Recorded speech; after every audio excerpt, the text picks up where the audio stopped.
खेलाडी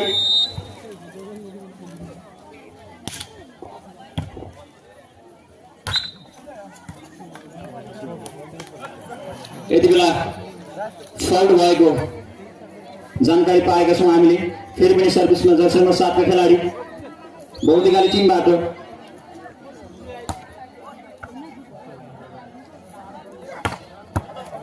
निकै नै राम्रो स्पाइक थियो तर आउट नपुग्यो, जसको फाइदा बौद्धिकाली टिमलाई। बौद्धिकाली 4 आयोजक 1।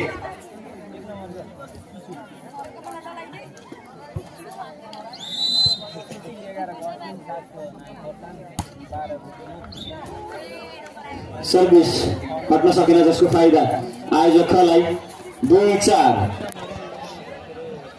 यति बेला सर्भिसमा छन् जर्सी नम्बर 2 का खेलाडी प्रिन्स गर्दी।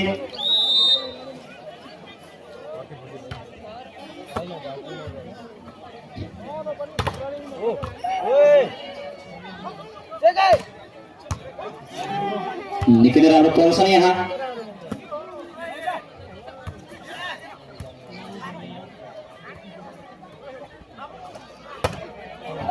निकै नै राम्रो स्पाइक थियो जर्सी नम्बर 4 का खेलाडी बौद्धिकालीबाट, तर बल बाहिर हुन पुग्यो, जसको फाइदा आयोजक टिमलाई 3-4।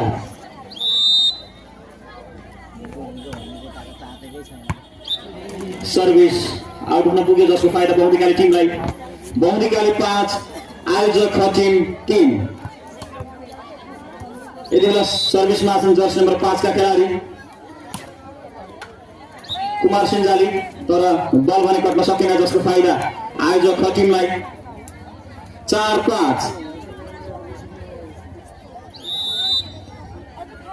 यति बेला सर्भिसमा जर्सी नम्बर 1 का खेलाडी सुशील परिया सर्भिस आउट हुन पुग्यो, जसको फाइदा बौद्धिकाली गाउँपालिका टिमलाई